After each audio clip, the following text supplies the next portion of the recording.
Welcome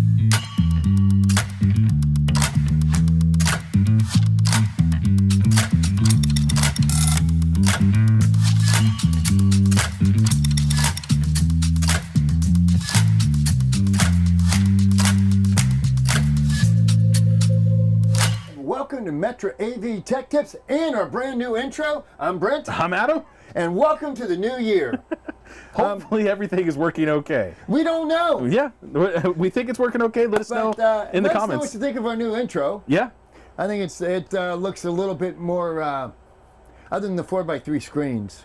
Well, it's the old Sony Trinitron. Yeah. Yes, no. The Sony monitor. PVM. PVMs. Yeah, that's what it is. Yeah. So, yeah, no, it's... And what does PVM stand for? I have no idea. Professional Video Monitor. Hey, there you go. Now we know. So what's this week, Adam, as you and ah through the opening? And ah. Well, first and foremost, everyone, welcome to Season 3 of Metro AV Tech Tips. And happy 2022. Yes. So for Season 3, of course, we just wanted to kind of get a fresh start. We took some time off over the holidays. Which we desperately needed. Yes, we did. Did a little. We're still rolling out some of the changes to the episodes and stuff, but we're really looking forward to it. Hopefully by next week or even possibly the weekend after that, you'll see some other cool stuff happening here with this. And just in case you're wondering, this is what I did over the holidays. Likewise. Yeah. So as always, everyone, like, share, subscribe, hit the little bell notification to let you know whenever we do go live, which of course is every Wednesday and Friday. At 3 p.m. Eastern Time. And definitely, if you have any questions about whatever it is that we're talking about today, feel free to leave it over in the chat section over on the side. Or if you are watching on Facebook, I don't know where it's at. It's either below or over to the side or one of the two. But if you're on Facebook or on YouTube, leave us a comment in the chat section. We do respond to those here live. And if you are watching this after the fact, feel free to leave that information down below as well. Let's see, we'll go here really quick. Did I see this here? Okay. I believe that's Mark. Mark is saying, at last, good to see you both. So, thank you. It's good to be seen. Yeah. It's interesting because we haven't done this for 3 weeks. It's been 2 weeks. 2 weeks. It's been 2 weeks, yep. And you don't notice not doing it until you notice not doing it. Yeah, exactly. Well, what's fun for me is that coming back after like a period of time where I haven't been in the office or when we're taking time off from the shows, the first episode that we do, it brings back the jitters of the very first time, episode right? We did. Yeah, exactly. So, which is exciting for me because particularly with the new means intro, we're doing it right. We don't have our usual. Yeah, we don't have the timing right for it. We don't have the sound effects to know when to start. Yeah, exactly. So now hopefully the chat and everything is set up in a way to where we can see the comments on both systems. If you're on Facebook, you can see the YouTube comments, and if you're on YouTube, you can see the Facebook comments. In theory, that's supposed to be working correctly. So chat away. Also, in theory, Adam has promised that even I can run this in the event that he's somewhere else. Yeah, I'm not banking on it, but that's we'll see how that works out. So, hey, we got Greg Cabamontes on Facebook. He's saying hi, Pookie. Wow. Just lay that right out there in public. There you go. Oh, I dropped the antenna. Yeah. Okay, so last time that we were here, we spoke last year. We spoke about the CEDIA HDMI system and HDMI system design and verification recommended practice. Right. Basically, best practices guide. Yeah, it's a best practices guide. It also has some troubleshooting steps in there, design ideas, design theory, and a bunch of other stuff on that. So we wanted to review this because, honestly, as someone in the industry and as someone who answers questions, but also enjoys this stuff, I get really nerdy when it comes to certain things. The episode that we did on bandwidth, which by the way, come back because we're going to be doing another one of those episodes on bandwidth here very soon, because there's a lot going on that you need to be aware of. Also, some things are happening in the industry, specifically with HDMI. Announcements at CES. Announcements at CES have added some new cool things. Mark's asking, have you considered recreating the two of us in doing the show with AI? That way we just let the AI run the show and do recreate us doing all that. Are you saying we're real? This is the Matrix. Saw that over the break, by the way. That was... Did you watch the whole trilogy? I did, yeah, of course. I've been a huge fan. So it starts off really good, and then for the trilogy, or are we talking? Okay. By the time I got to the third, I will say, if you're questioning whether or not to go see the new one, go see it for the sake of movies. oh, you saw the new one? Yes, the new one. Yes. I thought you Yes. meant the old one. Oh no, the old series. one. Oh yeah, no. When you said the Matrix, I thought you meant. Okay, I saw Matrix 4, Matrix Resurrection. Okay. Yeah, no, great. It's a good movie. It's an okay Matrix movie. Just to put it that way. But did you enjoy it? It's worth it to go see it for the sake of going out to see a movie. I would say. Did you see the Spider-Man flick? I did. Spider-Man was great. I heard that's very good. Really enjoyed that one. I also heard it's a long time for an old man to sit through a movie. It is a long movie. It is a long movie. I'm kind of holding off for the home theater on that one. Yeah, it's still good though. So, but anyways, yeah, no, Mark, you can't recreate this with an AI. That's impossible to recreate. There aren't enough random options. Okay, so. Wait, we do have some interesting things coming up before we get in. Yes. I will be in Barcelona in February. Yeah. So Adam will be on his own. And jealous. And you should be. Yes. So I believe he's going to focus on some topics that don't really need me. More importantly, I have no clue what he was talking about anyway. Yeah, I think we're going to be doing some topics on some networking, like some spy ops or surveillance system networking and stuff. Right. We're going to be focusing on that a little bit. And then the second week, you're not going to be here, but you'll be here. Potentially, you'll be on somewhere long else. range, something else. So, but anyways, so actually, before we get into this, I do want to touch base on what we hinted at a little bit the last time that we were here 2 weeks ago, but also what we're talking about now. The HDMI 2.0 is now HDMI 2.1. Right, but that was because of the article we both saw. Yes. Which talked about TVs being labeled 2.1, but not really. Right. So what I wanted to do, and actually, is your iPad working? Yes. Let me get the, actually, I don't need that. I need the markers, if you would, right there in front of you. And if you would give me a top down. Yes, please. Well, I thought that was top down. What did you do? I'm not really sure. You broke it, didn't you? I broke it. You did? Oh, you really broke it now. What did I do? I have no idea, but we're gonna. Don't worry, I got it. I'm gonna fix it. I hit a button. You definitely hit a button. That's for sure. All right, we'll do a top-down shot. Okay, so HDMI 2.0 is now HDMI 2.1, and in whatever wisdom that HDMI as a conglomerate has decided to do, which I won't get into the politics of. So does HDMI 2.0 exist still? No. That's the biggest thing. So we had and HDMI. This, by the way, there'll be much more in this in an upcoming episode. So HDMI 2.0 considered itself to have certain settings. Like, so here's 4K 60. We had HDR or dynamic HDR. No, we had HDR. We had HDR. Well, in order to get dynamic HDR, you had to move to 2.1. But it was backwards compatible to 2.0 because we had. Right, but that was 2. You had to go to 2.1 to get. Well, no. Dynamic HDR is a 2.0 spec because it had Dolby Vision and HDR 10 True plus. dynamic is in the 2.1 spec. Standard HDR is in the 2.0 spec. Okay. Anyways, but we had Dolby Vision at minimum on that. But Dolby Vision is not dynamic; it's Dolby Vision. We had an entire episode on this. Yes, but Dolby Vision does things differently. Dynamic DHDR is actually HDR with the Dolby Vision's a different branding. So we had HDMI 2.0, which was an 18 gig. That's the big takeaway from all of this. It was an 18 gigabit per second standard. Yes. And by standard, we laugh a little bit. But this is HDMI 2.0.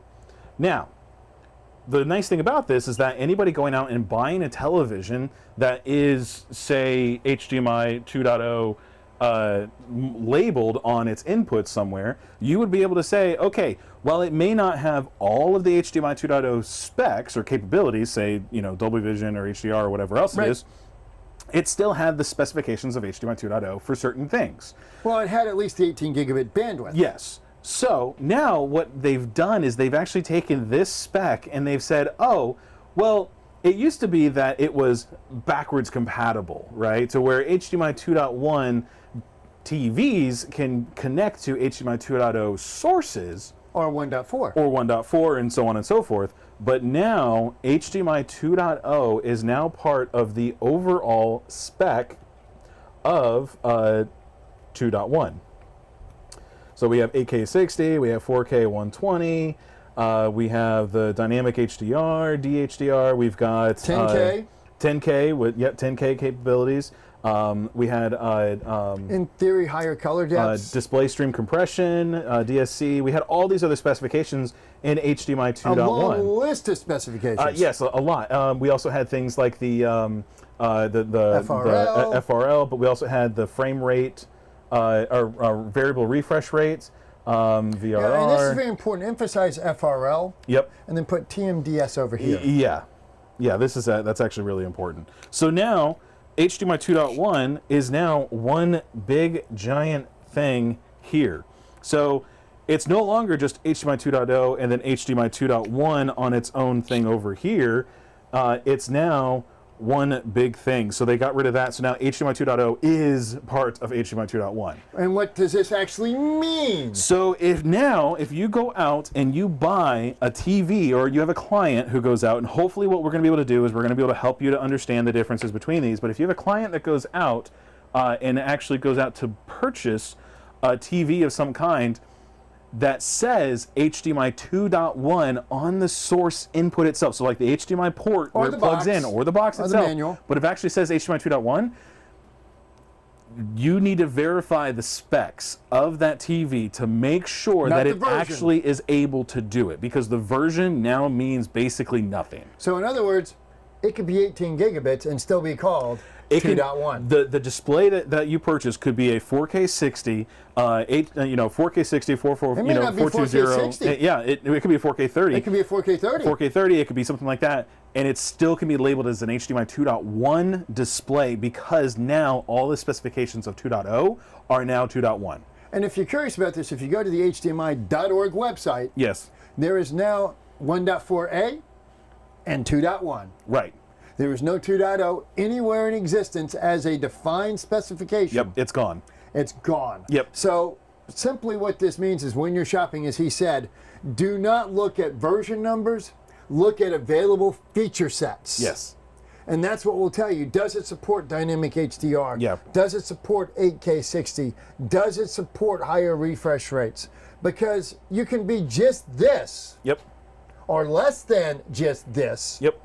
And you can still be called 2.1. Which really, honestly, it's going to create problems for pretty much everyone, because if you're a dealer who's doing installations and you haven't learned of this yet, you could be buying a TV for your client that says HDMI 2.1, so you're ready to go, and you plug it in and it doesn't give them the all the capabilities of the Xbox or the PlayStation or something else.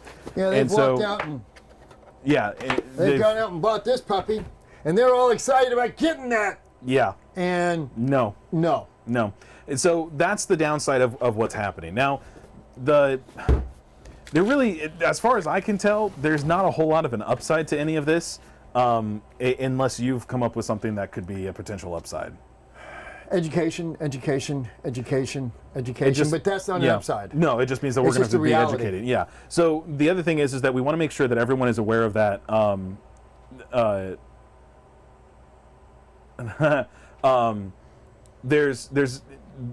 There's a lot that's going to be involved with this, and the main thing is, just like Brent said, education. We're going to need to start educating everyone about this. We're in the works on creating something to help with that. We're not talking about it just yet, but it's something that we hope will help everybody. We're working on these episodes here to help educate you, because it's going to be a pain. The one thing I can't... Okay, here's an upside. You and I now have some really good job security. and I think one of the big things is that this show's not going to be going anywhere anytime soon, so we've got that. One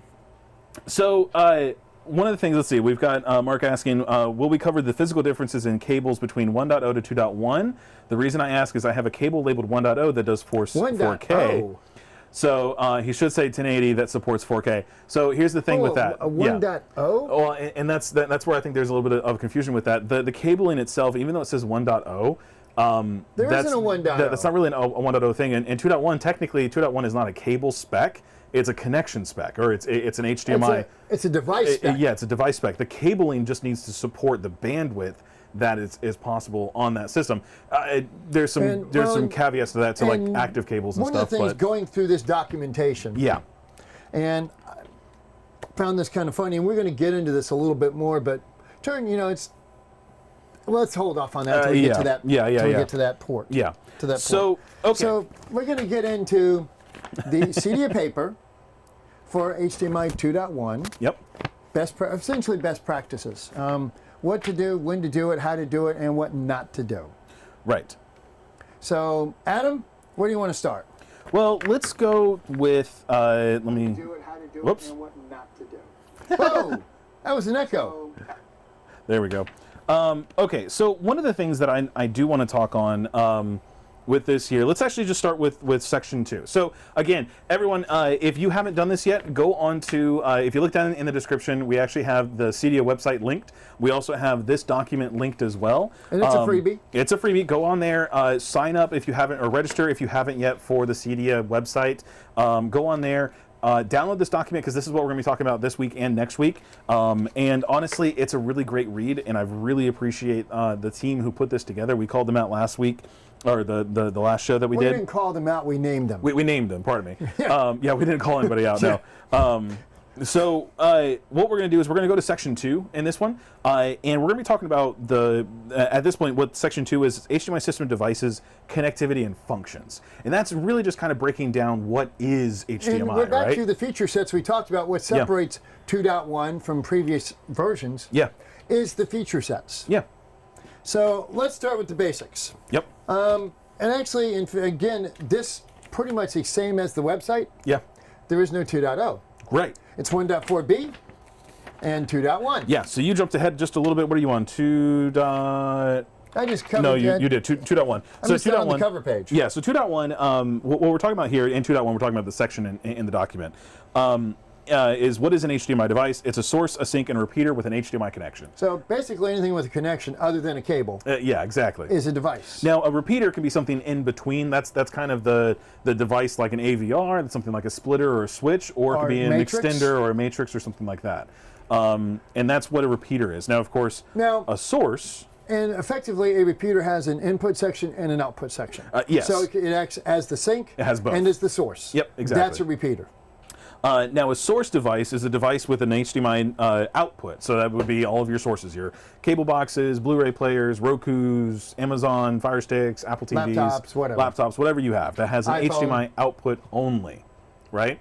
So that means technically the Xbox One, when it first came out, was a repeater because it actually has an HDMI input and an output. Why did it have an input? It allowed you to plug in like the DirecTV or cable boxes so that you could actually do an overlay of the Xbox itself and also, control the early it for that. assumption was there were not that many inputs on the TVs. Well, a lot of TVs only had. Not the original Xbox, the Xbox One. That was the original Xbox was component. Yeah, exactly. Yes, there is a difference. So Mark's asking, then are there physical differences in the cable's ability to handle greater bandwidth? Yes. And there's a separate specification for that we'll get into as we get in further. Yeah. So yes, the answer to your question now is... a sink, and we talked about this last time, a sink is like a sink, like a kitchen sink. It's not a sink like S-Y-N-K. It's S-I-N-K. It's not in sync, but it does have to be, the sink does have to be in sync. You grew up listening to NSYNC too, exactly, didn't you? Yeah, I did. I thought so. So the rest of it is we get into like the HDMI protocol. So now we get into 2.2, where we talk about protocols that are responsible for initializing and maintaining an HDMI session. And I find it interesting that I don't know that protocols is the word I would use for that section. Yeah. But it's the word they use. So yeah, this is something you and I preach about a lot. A lot. Because this is honestly where a lot of the fails happen in the real world. Yeah. The vast majority of the fails are not in high-speed data. Yeah. The vast majority of the fails are in the section we're just about to cover. Well, so actually what's fun about this is actually... Which changes what we're going to talk about on Friday. Okay, sure. So this the way they have this laid out is actually almost the process of... method. Well, it's teaching method, but it's almost the process of how the HDMI creates the connection, right? It is exactly how it works. So the first step is the positive 5-volt power from the source device. This is that knock on the door, right? Yeah. So the knock on the door basically says, hey, I'm a device, I'm here, I'm connected, what next? And then from there, we go into the hot plug detect. Which is the next device in line, Yep. whatever it is, responding to Yep. the source device saying, oh, yeah, I see you. Yeah. Now, this voltage, the 5 volts actually 4.7, 55 mils going forward. Yes. The hot plug detect is actually a larger, it can be from 3.3 to 4.7, I believe. Right. So, depending on the device, which is why you should never power external devices off of these buses because they don't have enough current. There's not. And really what they're saying in here is that the 5 volt DC is at least 55 milliamps. That's what I said. Yeah. So, well, but with that 55 milliamps, it's so incredibly Tiny. that you're... Now, you could have more, and some of the early TVs had as much as an amp on it because remember, current is drawn, it's not pushed. Of course. Oh, yeah, but... So if the device does not need more than 55, yeah. that's all it pulls I'm back. just thinking what we could have done if they had kept the 1 amp there's a lot of capabilities. things that were done that now we shouldn't do. Right. But the TV manufacturers did that as a CYA Yeah. because they weren't sure what was happening Yeah. with the sources and the other Yeah. connection points. So from there, from the hot plug detect, this is actually really interesting. I like the way that they describe this. They say that the sync can only assert hot plug detect when the cable is connected. The source, so they kind of number it out. When the cable is connected, the source is providing 5 volt power, and the sync's EDID is available for reading. Okay, now let's back up a second. When you were looking at a terminal, an HDMI terminal. You want to top down? Yeah, I do. And I'm just going to do some quickie connections here. But when you look at an HDMI terminal, one of the terminals is pushed back. So if you were to look at a terminal head on, it's going to look like one of the terminals, one of the connection points does not have a connection point in it. Yeah, it actually, when you look at it, the copper metal's not there. or the metal doesn't look like it's there. Because it's recessed.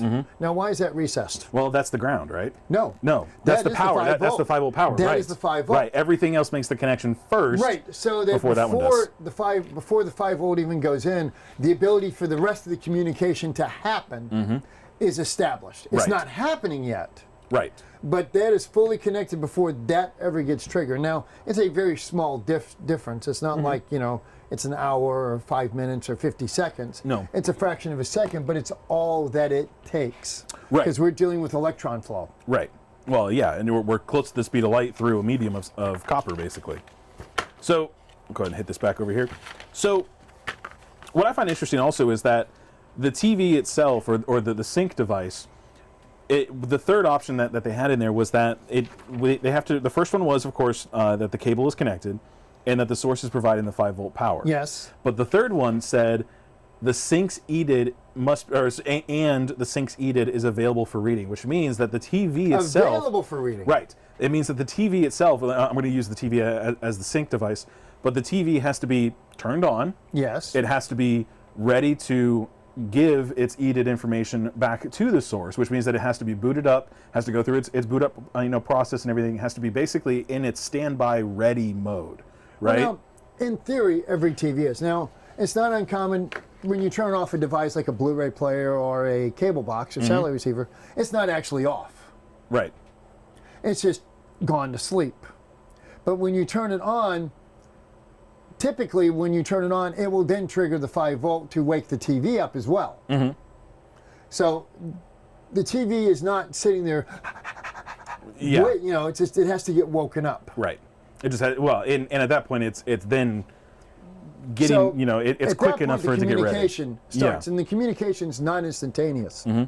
Everybody will remember in the early days with D&M and a couple of the others, it could take 12 seconds to do an input selection. Right, and with that, that's what's happening with that. That's what the point that I was getting at, is that the 5 volt wakes up the TV. Right. And then once the TV starts waking itself up and getting ready, once it's ready, then it sends then it sends the hot plug back to the source device, which then at that point it's saying, okay, Now we can start I'm ready to communicate. Who are you? What are you? Right. What's your resolution, bit rate, and all the That's other like, stuff. you got, you're sitting on the couch, right, and you're taking your mid-afternoon Sunday nap, and you get the knock on the door. That's the thing where you're now waking up and getting up off the couch and going to the door. Oh, that's the whole, oh man. That's the questioning of whether or not I actually really want to answer that door. Yeah. Do I really got to get up? Do I really need to?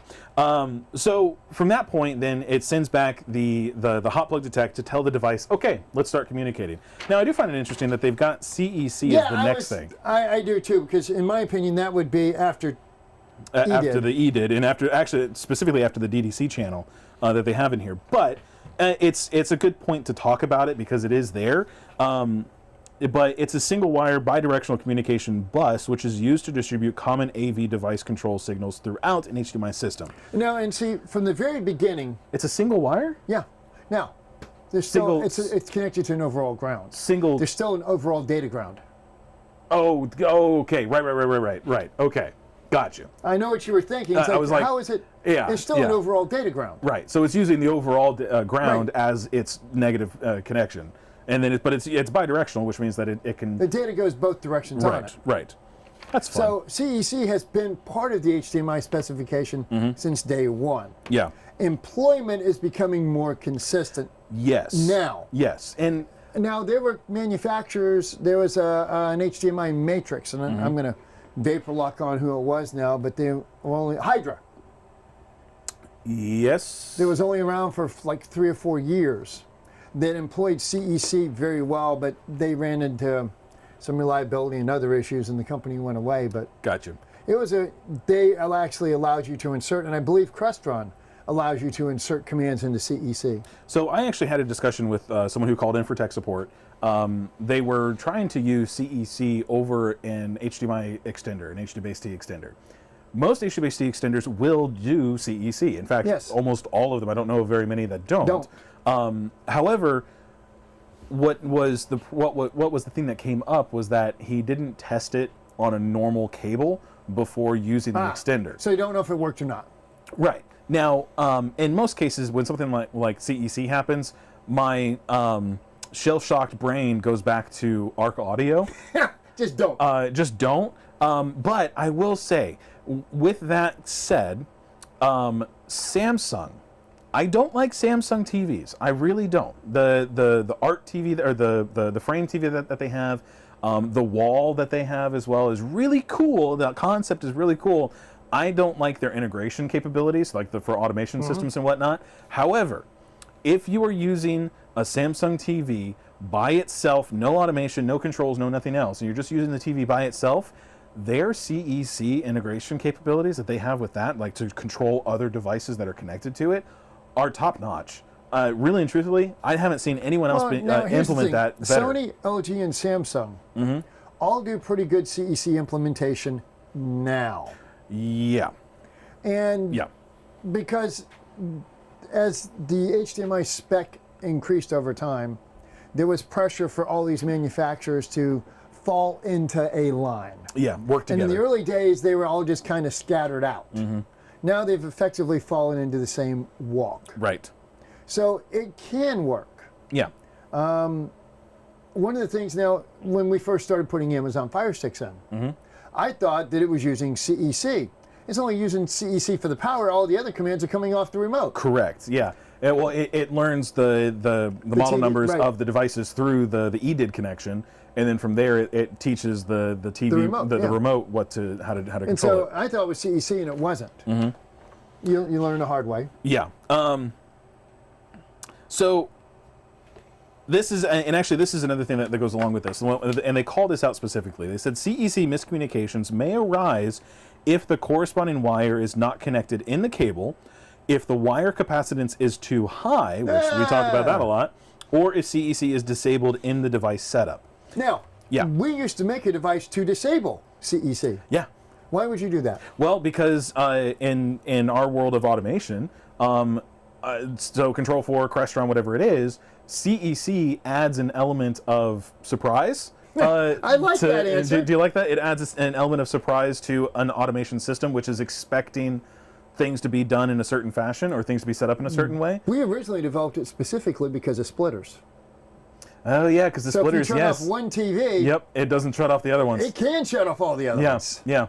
And actually, that's something that we ran into as well. There was there was a device that we had at one point that when it wasn't expected to do this, but when you turned off another device that was either connected to it one of our or audio someone, breakout units. that's what it was. Yeah. So when you would And turn it off the still device, happens. when you turn off the device, it actually shuts off the audio breakout. But it didn't turn it back on. But it didn't turn it back on. And so the fix for that was actually to turn off CEC on the television. on everything. Now here's the thing: you turn off CEC on literally everything that's on the HDMI network. So that means if you have a matrix of some kind, or you have an AVR of some kind, or something else, everything that's connected to the same network has to have CEC turned off, because it's basically one bus. They actually called it a bus. It's a bidirectional. Bus. It is the double Dutch bus. Yep, it's the HDMI CEC is a single wire bidirectional communication bus. So that means that when it sends it out, it's like RS-232. It is RS-232. Actually, it is RS-232 if I remember correctly. It's serial. So it just sends the command out. It just says off. To everywhere. Everyone just not says off. Pioneer off or Sony off. Nope, or it's not this a dedicated. model off. It's just off. It's just off.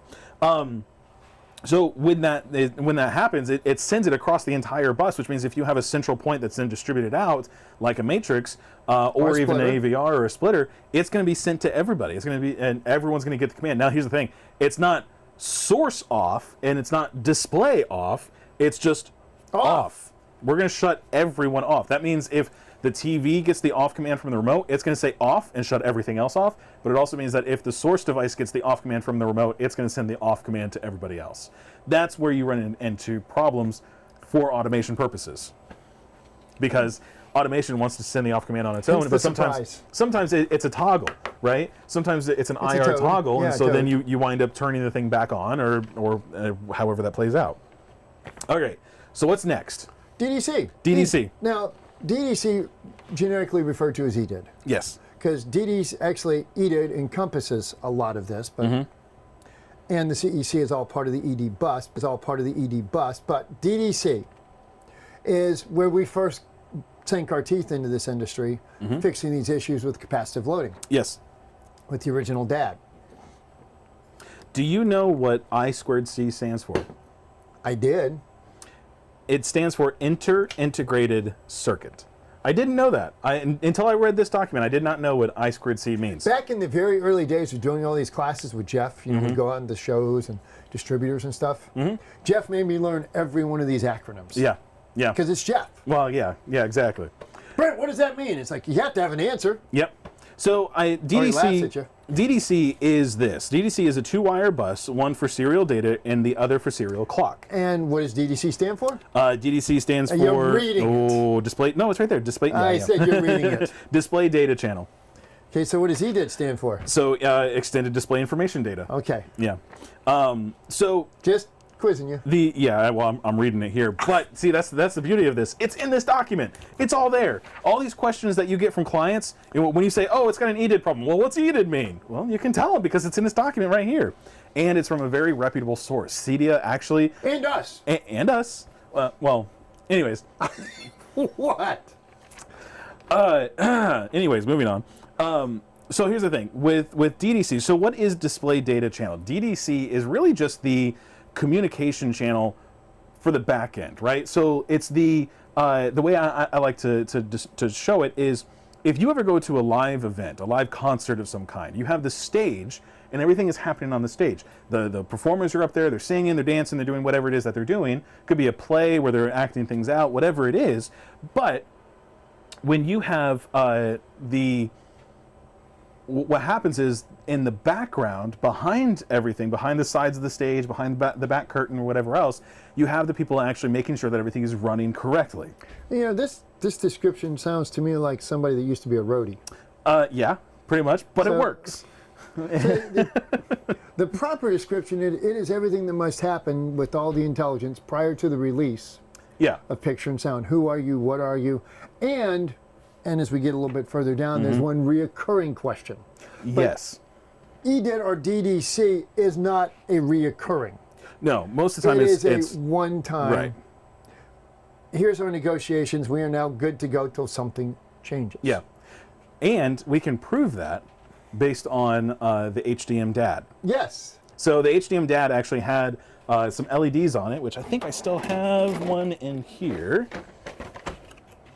That one? That one.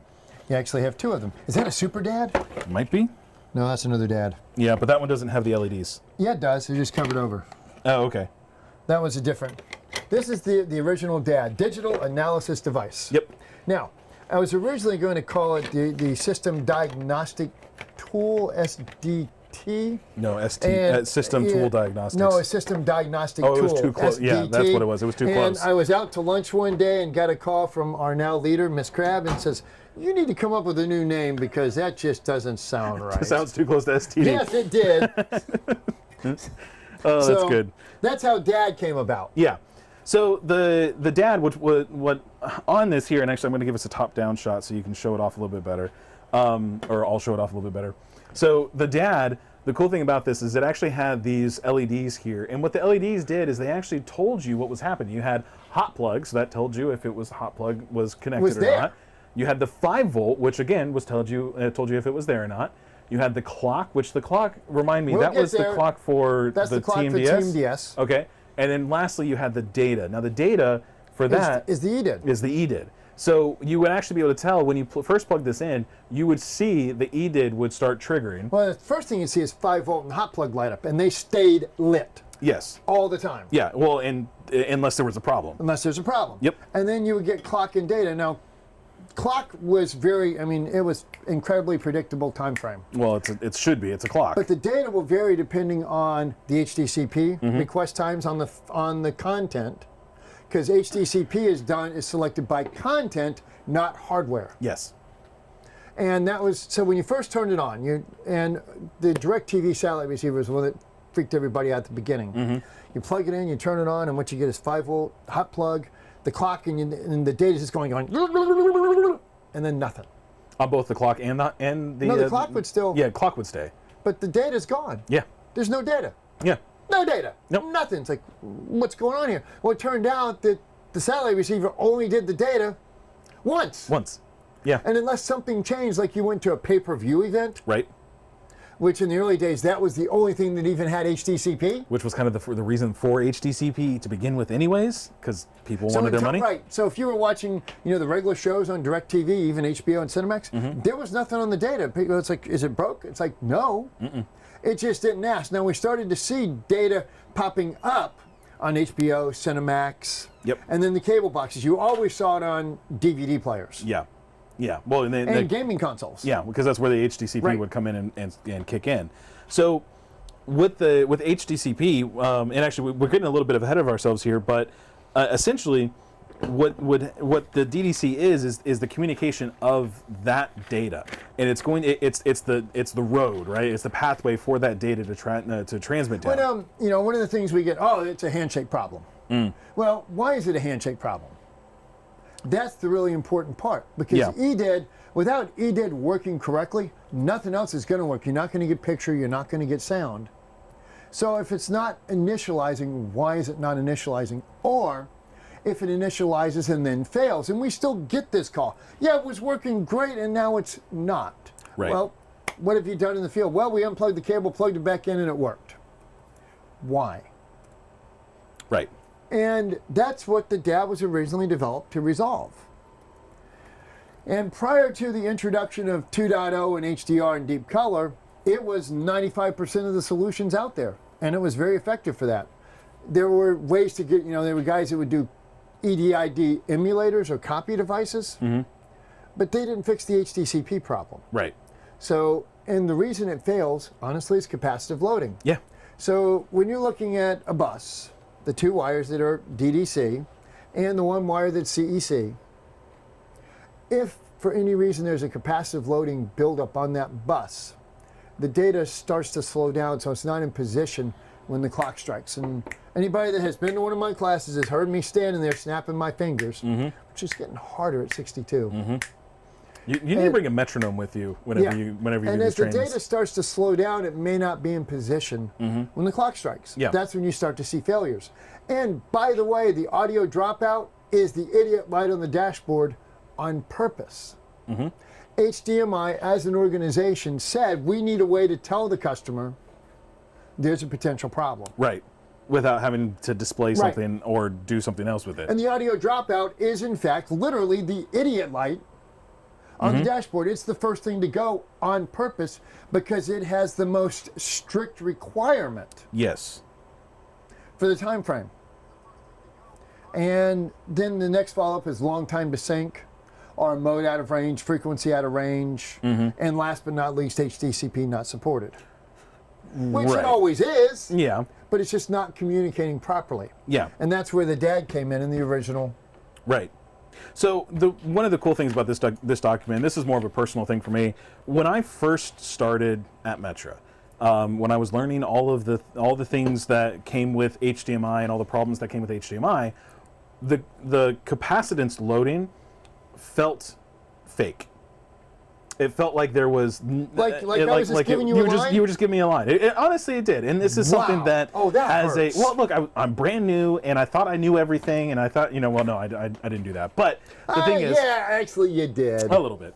So the thing is that when that happened, now so all that time I spent on the whiteboard with you, you just looked at me and said, "That old man's feeding me a line of crap." There was I won't say that that's what I was thinking, but I will say that there was a tiny fraction of a percent that felt that I was selling snake oil. That there was a possibility that this could be snake oil. And the thing is that I learned and I understood now later on that no, it is actually happening. Don't feel bad. When I first started preaching to Stu about different inputs having different capabilities. Oh yeah. He didn't believe me. Yeah. No, yeah, exactly. Well, so what this did, though, is that this document here, if I had this document when I first started... From somebody other than me is what you're saying? Yes, exactly. Well, and it's not that I don't believe you, it's just that if there was one person, that like if I was talking to one other person and that was the only thing that they told me and that was the only person I ever talked to about it, I would feel the same way about them. So don't take it to where it's you. It's not you. Specifically, I mean, it is you. Yeah, no, but the thing is that it's in this document, and this is something that I feel like it's good that it's in this document because it's not coming from just one person. It's not coming from just us selling you a product. Well, and the thing is that we have products for that, right? We've got the Junior, we have the we had the Dad, but we've got the Junior, right? The JR3 is specifically designed. The AIO. And the Dad, but these are specifically designed to fix that problem. Specifically, it was created for that purpose. And the thing is that now it's not just snake oil. Now it's not something that we're just selling to you for the sake of selling it to you, because it's actually out there. These are things that we see as an industry as problems. So, some of the things that we also see is a compliant voltage level of DDC into the sink. This is a big one as well. We've talked about this in other episodes where specifically we talk about kaleidoscape. Well, no, that's a whole different problem. Oh, okay. What am I thinking get to of? that one, but okay, let's back up a second. When you're talking about compliant voltage. Yeah. When you look at the DAD and its notification, it's set at 4.65 volts. Right. To trigger the light. Anything below that doesn't come on. Right. Because you can have a device that's not outputting enough voltage or current. And we've had those, so we wanted to be able to monitor that. We also had televisions, Sharp in particular, that would not put enough hot plug back. Right. Well, why is it not working? Well, you put the DAD on, you can see, well, the TV's not responding correctly. Right. Then you can try it with another TV, it's like, oh, it is. And it was a Sharp issue. Now, through the years, we've created a number of tools based on these problems. Right. And honestly, this is a tremendous validation of the work that Metra has put in. I love the fact that everything we have been preaching for 15 years is right there. Yeah. So we made these tools to supplement these things through the years. So there's another thing in here that kind of came up as an interesting thing, because this was another one of those issues that felt fake, or this was a Somebody's fix. selling you a line. No. This was a fix that felt fake. Okay. The HD, one of the impact or one of the vulnerabilities is what they're talking about here, where it says the HDMI receiver or the I2C slave, which at this point it would be the TV. No, it's whichever pathway is communicating, whichever one is receiving the information. So it's bidirectional. Because it's bidirectional.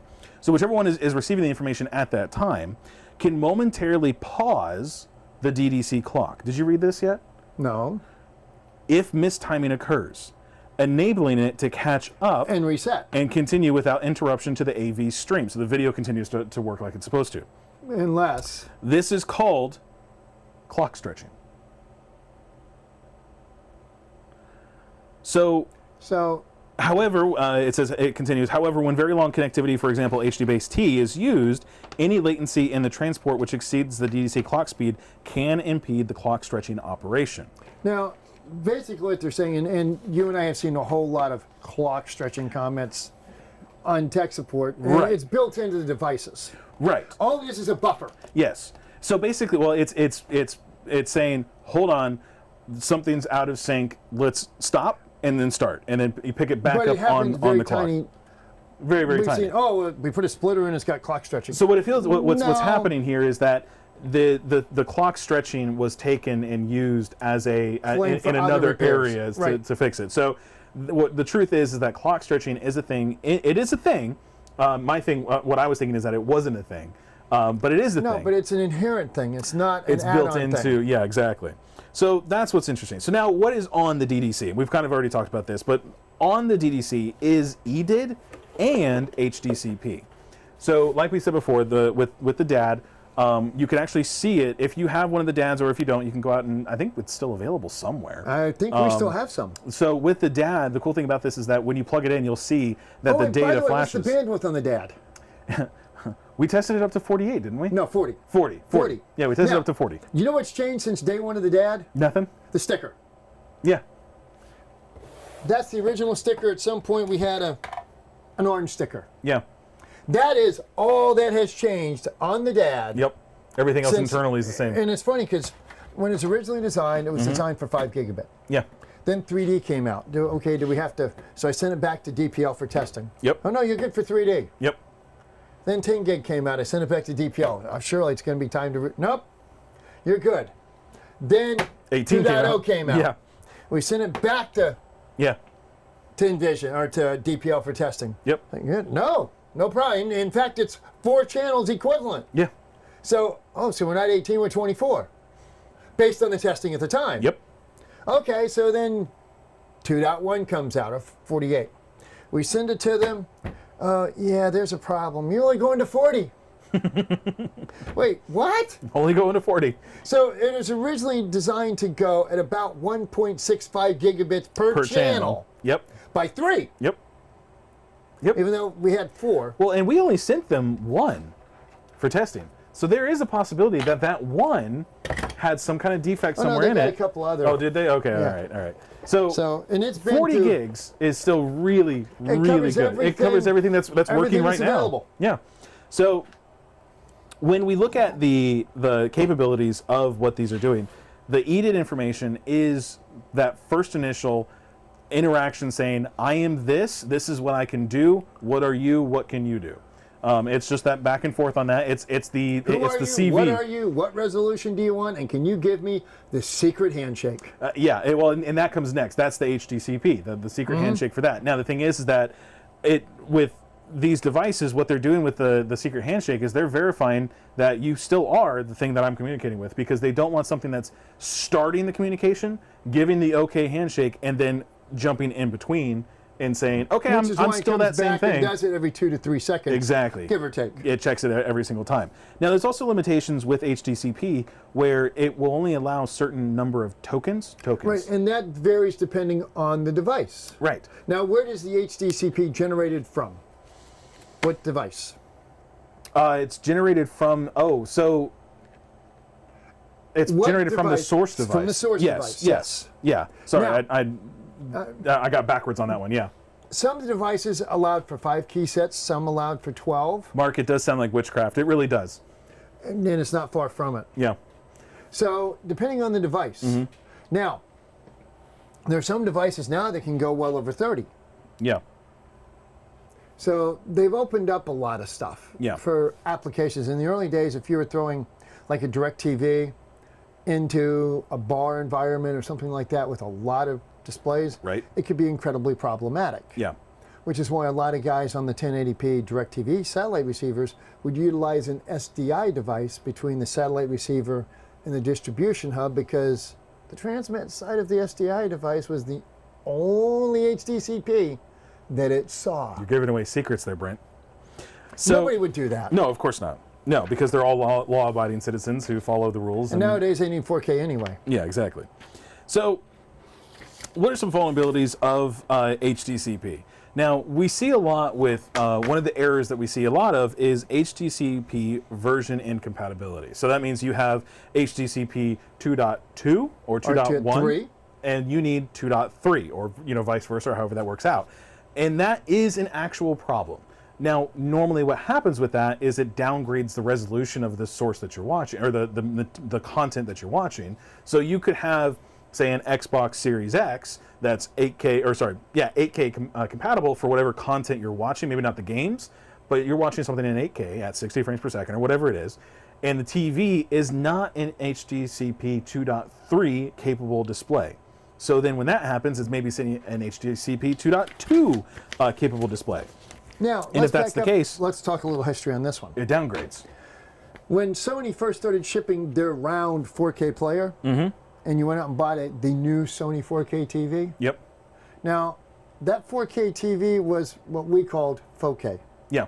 It was still a 1.4 chipset, so they actually had to send somebody out to replace the HDMI board in the television. Right. To put a 2.0 compliant port. Now, that was not a bandwidth so much compliancy as it was an HDCP compliancy. Okay. But it got even better. Okay. Both the television and the device, the little round server, had to be connected with Ethernet because not only was the HDMI validating, it was also validating with Sony corporate. Oh, okay. Over the internet. Over the verifying internet. that it was there. Yeah. Because they weren't really safe and secure in their comfort levels with it working yet. So one of the things, they're actually jumping ahead a little bit. Cable types. We'll get up to that here in just a little bit. Brent, we're almost at an hour. Okay, well, we covered a fair amount. We did. No. And by the way, don't forget, come back and see us on Friday, because I've decided we're going to do the AIO2. Okay. So based on... Before we get into that, I do want to talk about some of the other problems that true HDCP problems. Because again, HDCP, when you get an error message on the TV screen that says HDCP incompatibility or HDCP error or whatever it is, that's not always the case. In fact, I would say more often than not, it's not the case. Yeah, because exactly. That's a false flag. Right. It's like 3 out of 5 times it's not that. It's something else. But some of the actual problems, and we're going to get into it later on, is going to be something, the DDC physical layer as described in section 2.3.3, which is something in the future that we're going to talk about. It's actually talking about the physical cable itself. Something is actually snipped on it. But it talks about the excessive number of repeater levels and or device count in the system. So now we talked about having too many displays, but it's talking about excessive number of repeater levels. So let's say I have... Here's your math question. Yep. So I have my source. Yep. I have my matrix. Yep. I'm now going out of my matrix to 2 AVRs and 2 TVs. Yep. How many HDCP handshakes do I have to have? So you have the connection between the source and the matrix.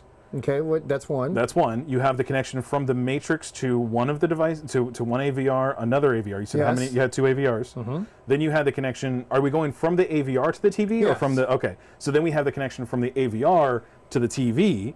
From that's one, and then the next AVR and the TV. Right. So even though we've only got 2 receivers and 2 TVs, we still have 5 EDIDs. Right. Exactly. Now, extenders are not counted as EDID. For the HD-based T extenders or whatever They're else? They're not counted as EDID, but for splitters... For HDCP, pardon me. Right. Yeah. But splitters are. Yes, because they're affecting the signal. Right. They're taking the signal, doing something with it. So if you've got a 1 in, 4 out, that splitter is responsible for collecting that response. Yep. And then sharing it back to the source. Right. So if you have a 1 in, 4 out, it's 5 HDCP. Right. Yeah. So you've got a lot going on with that. So and that's the number of this. Now, what I like about this is that the excessive number of repeater levels. This goes into play because if you have from the source to the matrix, from the matrix to an extender, and then from the extender to either another extender or like a splitter,